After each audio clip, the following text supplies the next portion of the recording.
Hello धुरंधरो, नमस्ते, राम राम। मैं हूं अमित चौधरी। स्वागत है आपके अपने YouTube channel Amit sir GK में, जिस पर मैं आज 9 नवंबर के दिन अपनी डेली करंट का तहलका लेकर आया हूं और प्रातः सुबह 6 बजे मेरी क्लास प्रेजेंट हो जाती है आपके सामने। जो भी भाई, जो भी बहन जिस भी पेपर की तैयारी कर रहा है, जैसे कि एसएससी से रिलेटेड कोई भी एग्जाम हो या सीटेट, जैसे हर रोज मैं बताता हूँ, बैंक से रिलेटेड हो या किसी भी डिफेंस से रिलेटेड हो, आप पेपर जिस भी तैयारी कर रहे हो, 101% आपके लिए मोस्ट इंपोर्टेंट क्लास हो जाती है डेली करंट का तहलका। हिंदी इंग्लिश दोनों में मेरी उपलब्ध होती है और पीडीएफ आपको मैं शेयर कर देता हूँ ऑन टेलीग्राम पर। ठीक है, तो नवंबर के महत्वपूर्ण दिवसों के बारे में जैसे मैं रोज बताता हूँ, ऐसे ही आज सुन लो। 1 नवंबर को विश्व सहकारी दिवस, हरियाणा दिवस, मध्य प्रदेश दिवस, कर्नाटक दिवस, ये मैं प्रॉपर तरीके से आपको पहले बता चुका हूँ। पंजाब दिवस।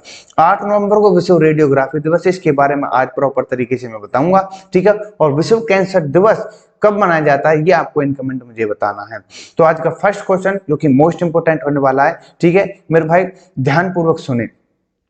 किसकी रिपोर्ट के अनुसार पिछले 8 साल 2015 से पहले के किसी भी साल की तुलना में अधिक गर्म रहे हैं? ठीक है, 2015 से जो पहले थे और अब के जो 8 साल है वे प्रॉपर तरीके से गर्म है। तो किसकी रिपोर्ट है? World meteorological organization, world tourism organization, जो या फिर वर्ल्ड एनवायरमेंट ऑर्गेनाइजेशन है, इनमें से कोई नहीं। तो इसका राइट आंसर हो जाता है A, world meteorological organization. A is the right answer हो जाता है। जैसे मैंने पॉइंट आउट भी कर रखा है, यहाँ पर फुल फॉर्म भी लिख रखी है आपके लिए। ठीक है, तो विश्व मौसम विज्ञान संगठन इसको हिंदी में बोलते हैं। 6 नवंबर को अपनी एक रिपोर्ट में कहते हैं, ठीक है, पिछले पिछले 8 साल का पूरा दौरा देते हैं, जो कि COP27 मिस्र में हुई थी, इजिप्ट में हुई थी, जो कि अफ्रीका महाद्वीप का बिल्कुल नॉर्थ में है, उत्तर की तरफ है, जिसमें से नील नदी होकर गुजरती है। ये आपको पता होना चाहिए। तो वहां पर COP27 संयुक्त राष्ट्र जलवायु शिखर सम्मेलन यहाँ पर हुआ था। इसके अंतर्गत WMO ने अपनी रिपोर्ट जारी की। ठीक है मेरे भाई, विश्व मौसम विज्ञान संगठन की रिपोर्ट में कहा गया है कि समुद्र का जल स्तर का बढ़ना, ग्लेशियर का पिघलना, मूसलाधार बारिश का होना, गर्मी की लहरें और इनमें से होने वाली घातक आपदाएं हो गई हैं अभी की बात करूं। रिपोर्ट के अनुसार बताया है कि 19वीं सदी के अंत से पृथ्वी 1.1 डिग्री सेल्सियस से अधिक गर्म हो गई है। ठीक है मेरे भाई, जहां पर वो 40 होती थी, अब मतलब 41% हो गई। कुल मिलाकर ये कहने का मतलब है, जिसमें से आधे से अधिक वृद्धि पिछले 30 वर्षों में हो गई। ये भी एक आंकड़े चौंकाने वाले हैं मेरे भाइयों। ठीक है, तो सतर्क रहें प्रॉपर तरीके से। ठीक है मेरे भाई, पेड़ पौधे लगाएं अधिक मात्रा में। कुल मिलाकर बात ये है, जब इन्वायरमेंट कंट्रोल में आएगा। ठीक है, तो नेक्स्ट क्वेश्चन पर चलते हैं। किसने शिकायत निवारण के लिए आधार मित्र नाम से एक AI चैटबॉट लॉन्च किया? ये इंपॉर्टेंट क्वेश्चन है, तो से भी करेगा। जब जहां भी आधार की बात आती है वो सिर्फ UIDAI की है, तो B is the right answer हो जाता है।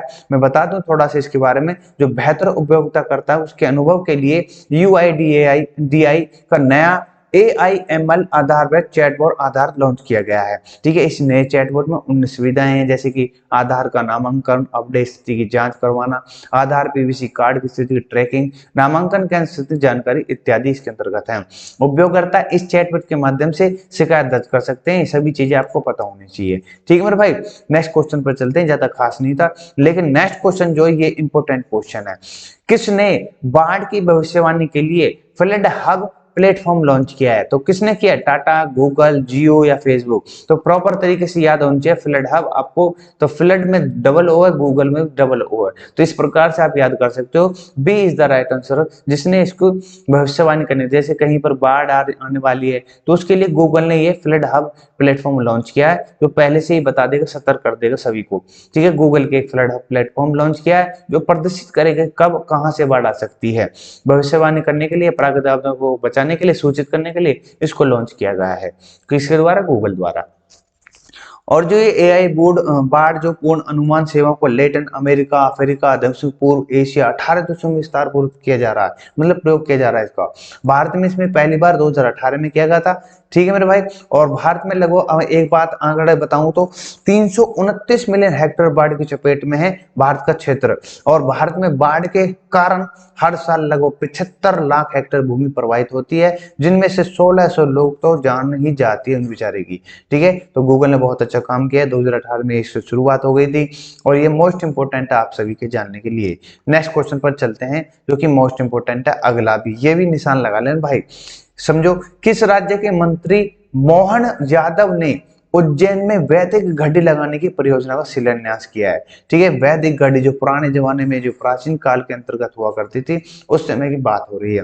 तो हरियाणा, उत्तराखंड, मध्य प्रदेश, पंजाब, तो उज्जैन कहाँ पर? मध्य प्रदेश के अंतर्गत। ठीक है, तो वहां के उच्च शिक्षा मंत्री ने इसका उद्घाटन किया है या शिलान्यास किया। जैसे मैं बता दूं आपको, भगवान महाकाल की नगरी उज्जैन में विश्व की पहली वैदिक घड़ी लगाई जा रही है और 6 नवंबर को मध्य प्रदेश उच्च शिक्षा मंत्री मोहन यादव ने उज्जैन में 300 साल पुरानी जीवाजी वेधशाला इस मेगा प्रोजेक्ट को आधारशिला रखी। ठीक है, इसका उद्देश्य है कि भारतीय समय गणना में परिचित कराना भारतीयों को। और जयपुर के महाराजा बात करूं कि राजा वहां को सवाई राजा जयसिंह ने 1719 में वेधशाला का निर्माण करवाया था, ये भी आपको पता होना चाहिए। क्या पता घुमा फिरा करके इसी से इस क्वेश्चन को पूछ ले आपसे। ठीक है, तो नेक्स्ट क्वेश्चन पर चलते हैं। नेक्स्ट क्वेश्चन जो कि इंपॉर्टेंट क्वेश्चन है कि विश्व रेडियोग्राफी दिवस कब मनाया जाता है, ये आपको पता होना चाहिए। वर्ल्ड रेडियोग्राफी डे, तो ये 8 नवंबर को मनाया जाता है। जैसे मैंने स्टार्टिंग में आपको बताया था, हर साल 8 नवंबर को विश्व रेडियोग्राफी दिवस मनाया जाता है और इसका विषय है रोगी सुरक्षा के मामलों में सबसे आगे रेडियोग्राफर। ठीक है, इसका विषय या थीम को आप याद कर लेना, आपसे पूछ सकता है। जर्मनी के दुर्सबर्ग विश्वविद्यालय के प्रोफेसर विल्हेल्म कॉनराड रोएंटगेन द्वारा 1895 में एक्सरे की खोज की वर्ष इसी वर्षगांठ के चिन्हित करने के लिए यह दिन मनाया जाता है। आपको सभी को पता होना चाहिए। आपको इसका नाम और इसके कहाँ के रहने वाले थे ये पता होना चाहिए। और मैं बता दें, इस उपलब्धि के लिए 1901 में उनको भौतिक के अंतर्गत नोबेल पुरस्कार मिला था, जो कि पहला था। ठीक है, 1896 में जॉन हॉल एडवर्ड्स ने पहली बार सर्जिकल ऑपरेशन से एक्सरे का इस्तेमाल किया था। ये भी आपको पता होनी है, थोड़ी साइड हटके पर लेकिन क्वेश्चन में दम है। ठीक है, मोस्ट इंपोर्टेंट है वो भी। नेक्स्ट क्वेश्चन पर चलते हैं। किस व्यक्ति के द्वारा, किसके द्वारा नर्सिंग पेशेवरों को राष्ट्रीय फ्लोरेंस नाइटिंगेल पुरस्कार 2021 प्रदान किए हैं? तो ये है आपके सामने दिख रहे होंगे हमारे मुर्मू साहब। तो राष्ट्रपति साहब, पहली आदिवासी, 15 नंबर की उड़ीसा राज्य से बिलोंग करती हैं। ये सभी चीजें आपको पता होनी चाहिए। मैं बता दूं, राष्ट्रपति ने 7 नवंबर 2022 को हरिंदर कौर को राष्ट्रीय फ्लोरेंस नाइटिंगेल पुरस्कार सम्मानित किया और भी कईयों को किए हैं। Harinder Kaur government multi specialist hospital sector 16 Chandigarh के नर्सिंग ऑफिसर हैं। ये तो नहीं पूछा पर लेकिन आपको ये बता दूं कि राष्ट्रपति ने जम्मू कश्मीर के अहमदुल्ला वानी को यह अवार्ड पुरस्कार किया है। टोटल 51 को दिया गया है ये पुरस्कार, आपको पता होना चाहिए। ठीक है, इस अवार्ड की बात करूं, NFNA आपको फुल फॉर्म भी पूछ सकता है, नेशनल फ्लोरेंस नाइटिंगेल अवार्ड। ठीक है, इसकी शुरुआत जो हुई थी 1973 में, इसकी स्थापना की गई थी, स्वास्थ्य और परिवार कल्याण मंत्रालय द्वारा की गई थी। यह नर्स और नर्सिंग पेशेवरों के समाज को प्रदान करने की जाने वाली मेधावी सेवाओं को मान्यता देने के लिए दिया जाता है यह अवार्ड, यह पुरस्कार। ठीक है, जो कि आपको पता होने चाहिए। ठीक है मेरे भाई, नेक्स्ट क्वेश्चन आपके सामने है जो कि मोस्ट इंपोर्टेंट है। कौन सी राज्य सरकार इस साल के गौरव सम्मान में NSA अजीत डोभाल और अन्य 4 व्यक्तियों को सम्मानित करेगी? तो उत्तराखंड सरकार है, वो तेलंगाना है, राजस्थान है या महाराष्ट्र है? तो इसका राइट आंसर हो जाता है ए।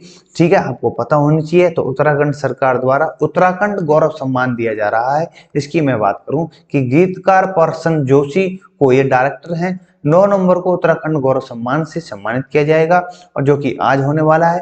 पूर्व chief of defence staff general Bipin Rawat, दिवंगत कवि और लेखक गिरीश चंद्र तिवारी, दिवंगत पत्रकार वीरेंद्र डांगवाल कोमरणोपरांत से इस पुरस्कार से सम्मानित किया जाएगा, जो कि उत्तराखंड के होने वाला है आज के दिन।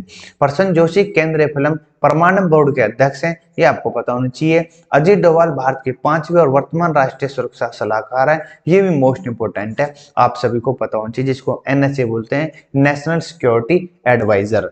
किसको? अजीत डोभाल साहब को। ठीक है, मैं बात करूं उत्तराखंड गौरव सम्मान की, तो उत्तराखंड गौरव सम्मान 2021 में शुरू हुआ था। यह राज्य स्तर के 2 सर्वोच्च नागरिक पुरस्कारों में से एक है। तो और दूसरे नंबर पे उत्तराखंड रत्न आता है। ठीक है मेरे भाई, उत्तराखंड यूके के जो बच्चे हैं डोमेस्टिक पेपरों के लिए मोस्ट इंपोर्टेंट क्लास है, करंट अफेयर भी। ठीक है, उनके लिए ये इंपोर्टेंट क्वेश्चन है।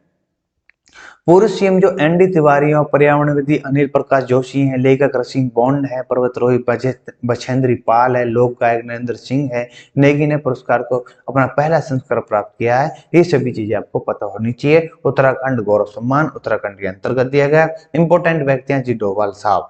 ठीक है महाराज, बिपिन रावत साहब। ठीक है, नेक्स्ट क्वेश्चन पर चलते हैं। शिक्षा मंत्रालय स्कूल और उच्च शिक्षण संस्थानों में कौन सा दिवस मनाएगा? ये इंपॉर्टेंट क्वेश्चन है।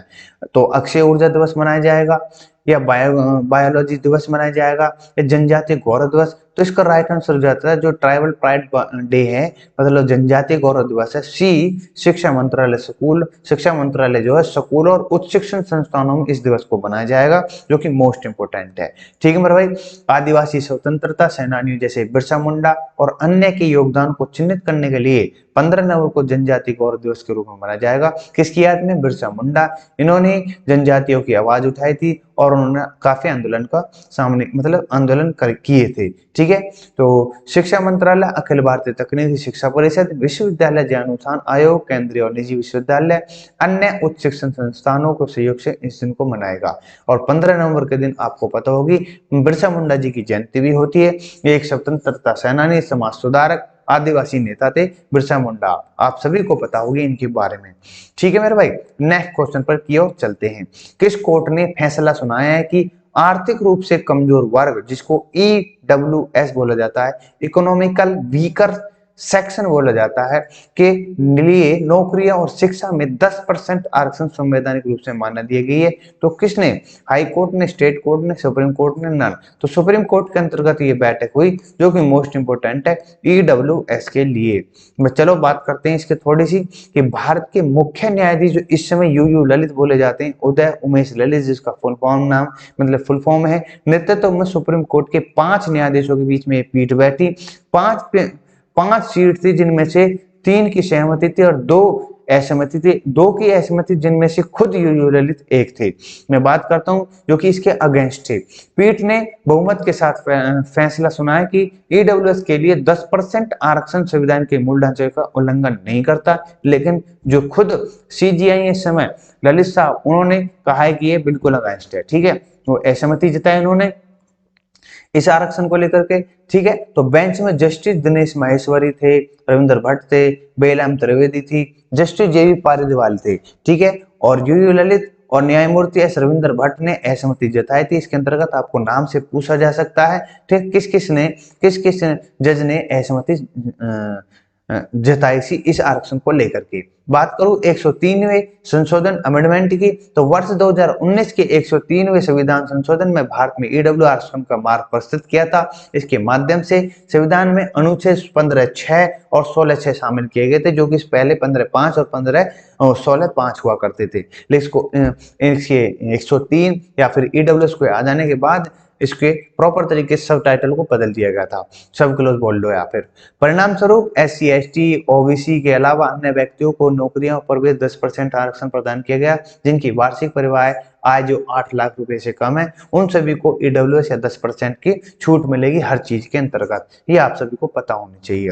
नेक्स्ट क्वेश्चन पर चलते हैं।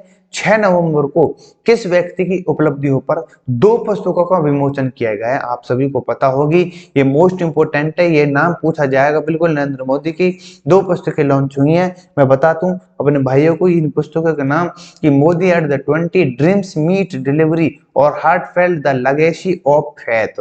ये 2 बुक हैं, आपको प्रॉपर तरीके से पता होनी चाहिए। ठीक है, मोस्ट इंपोर्टेंट है। इन पुस्तकों का विमोचन केंद्रीय कौशल विकास और उद्यमिता राज्य मंत्री राजीव चंद्रशेखर ने दुबई में किया। और इन पुस्तकों का विमोचन विश्व सद्भावना NIT फाउंडेशन, जो कि दुबई चैप्टर के रूप में है, एक कार्यक्रम में किया गया, जिसका उद्देश्य अमेरिका, ऑस्ट्रेलिया, न्यूजीलैंड से के लोगों के बीच में रहे भाईचारे, एकजुटता को, बंधन को बनाना है। ठीक है। चंद्रशेखर जी ने कहा है कि डिजिटल इंडिया, स्किल इंडिया और स्टार्टअप इंडिया जैसे प्रमुख कार्यक्रम की सफलता ने भारतीय लोकतंत्र की प्रति विश्व दृष्टि को बदल दिया है। आप सभी को इस बात के खूब अच्छे तरीके से नेशनल लेवल पता भी होगी। नेक्स्ट क्वेश्चन पर चलते हैं। नेक्स्ट क्वेश्चन है कि प्रमोद भगत ने किस शहर में BWF para badminton world champion जो है ये एकल खिताब किसने जीता है? इंपोर्टेंट है, मतलब किस शहर के अंतर्गत जीता गया है? स्विट्जरलैंड में, जर्मनी में, टोक्यो में, चिल्ली में। तो Tokyo is the right answer होता है, जो कि जापान के अंतर्गत है। आपके सामने दिख रहे होंगे प्रमोद भगत साहब, जो कि स्वर्ण पदक के रूप में खड़े हुए हैं। ठीक है। प्रमोद भगत ने हमवतन नीतीश कुमार को 21-9, 21-19 हराकर पुरुष एकल SSL 3 स्पर्धा स्वर्ण पदक जीता। और उन्होंने मेंस डबल्स SL3 SL4 श्रेणी में मनोज सरकार के साथ रजत भी जीता है। ठीक है मेरे भाई। तो मेन जो मुद्दा है वो मोस्ट इंपोर्टेंट आपको पता होना चाहिए, किस देश में कहाँ पर इसकी उद्घाटन या फिर चैंपियनशिप हो रही है और किसको लेकर के अंतर्गत। आपसे पूछ सकता है किस खेल से संबंधित है ये खिलाड़ी प्रमोद भगत साहब। ठीक है, तो पुरुष युगल फाइनल में इंडोनेशिया के हिकमत रामदानी और उकनी रुकेंदी से हार का सामना करना पड़ा। दूसरी ओर 17 वर्षीय मनीषा रामदास ने जापान की मामिको टोयोटा को हरा करके महिला एकल S5 स्वर्ण पदक जीतकर पदार्पण किया है। ये भी आपको पता होनी चाहिए, इंपॉर्टेंट है क्वेश्चन सभी के सभी। ठीक भाई मैं टोटली मैं ये कहना चाहता हूँ कि मैं जो भी क्वेश्चन करवा रहा हूँ अपने द्वारा या फिर अपने द्वारा जितने भी क्वेश्चनों की एनालिसिस पॉइंट वाइज करवाता चल रहा हूँ, आपसे सीधा सीधा क्वेश्चन है पूछ करके उन पॉइंटों में से क्वेश्चन निकाल करके आपसे एग्जामिनर पूछ सकता है, जो कि मोस्ट इंपोर्टेंट आपके पेपरों के लिए मेरे भाई। ठीक है, पीडीएफ आपको मैं शेयर कर दूंगा ऑन टेलीग्राम पर, आप प्रॉपर तरीके से वहां से पीडीएफ को प्राप्त कर सकते हो और आराम से अपने पेपरों को तैयारी कर सकते हो करंट अफेयर को लेकर के। ठीक है, अगर मेरे चैनल या फिर मेरी क्लास ये सेशन अच्छा लगा है तो लाइक शेयर सब्सक्राइब कर देना। नमस्ते, राम राम, जय हिंद, जय भारत। मिलते हैं नेक्स्ट क्लास के अंतर्गत।